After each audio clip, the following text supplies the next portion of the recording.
Welcome back to the channel. Today, we're re-diving into the story of Marcus, a simple farm boy whose quiet strength changed everything. If you've ever felt unseen or underestimated, this one's for you. They thought he was simple: dirty hands, rough sandals, a tunic with sun-bleached shoulders.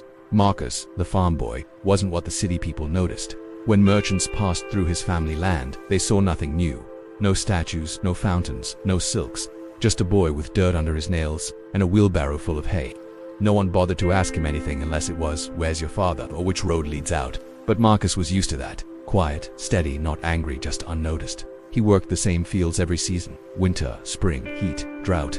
He knew when the earth was hiding water, when the sky was lying, when the grapes told the truth before they ripened. And every evening after cleaning his tools, he'd go behind the barn, open a broken amphora, and pull out something else. Scrolls, stolen pages, handmade notes of old philosophers: Seneca, Epictetus, Marcus Aurelius. Not heroes, not generals, but minds. Calm, fierce, quietly immortal. He studied their thoughts with blisters on his palms. He didn't have a mentor or a slave tutor like the rich. His education came from dirt, from watching, from failing silently with a cracked plow and thinking, "What can I learn before the sun goes down?"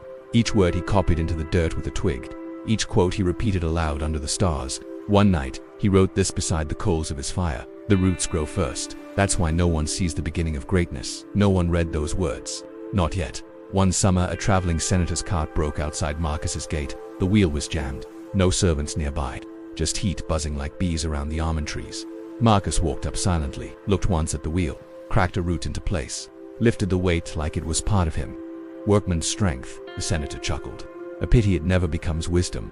Marcus didn't answer, but after the man left, he slipped a scroll into the senator's bag, not with money, but with words, one page, handwritten.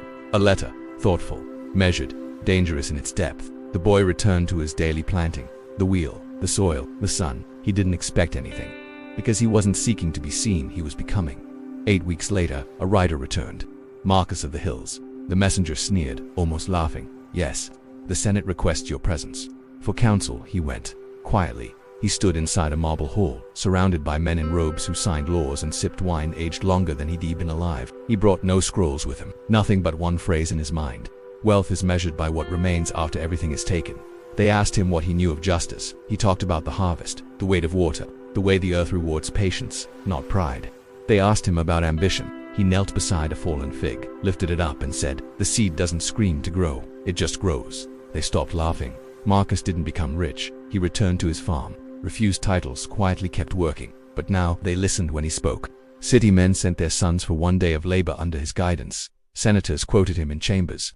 Some tried to offer gold. He refused. "My hands are already full." He smiled, raising them soaked in sweat and dust again. Over time, people forgot where he came from, but not who he was. They carved his sayings into stone, passed them down with bread and oil. One became legend in Roman homes. His hands were covered in dirt, but his mind held gold. And maybe right now someone sees you the same way. Sweaty, unglamorous, ordinary. They can't see what you've studied, what you think when no one's watching, what you write in silence. But you don't need them to yet, because real value never shouts. It waits, and it works quietly like roots in the ground, ready to rise when the season calls. Don't worry if they don't see you right now. They're judging dirt, but you've been planting something deeper. Keep growing, because gold doesn't shine when buried. But that doesn't mean it isn't there. If you're on a journey to grow one quiet step at a time, subscribe. You're not alone.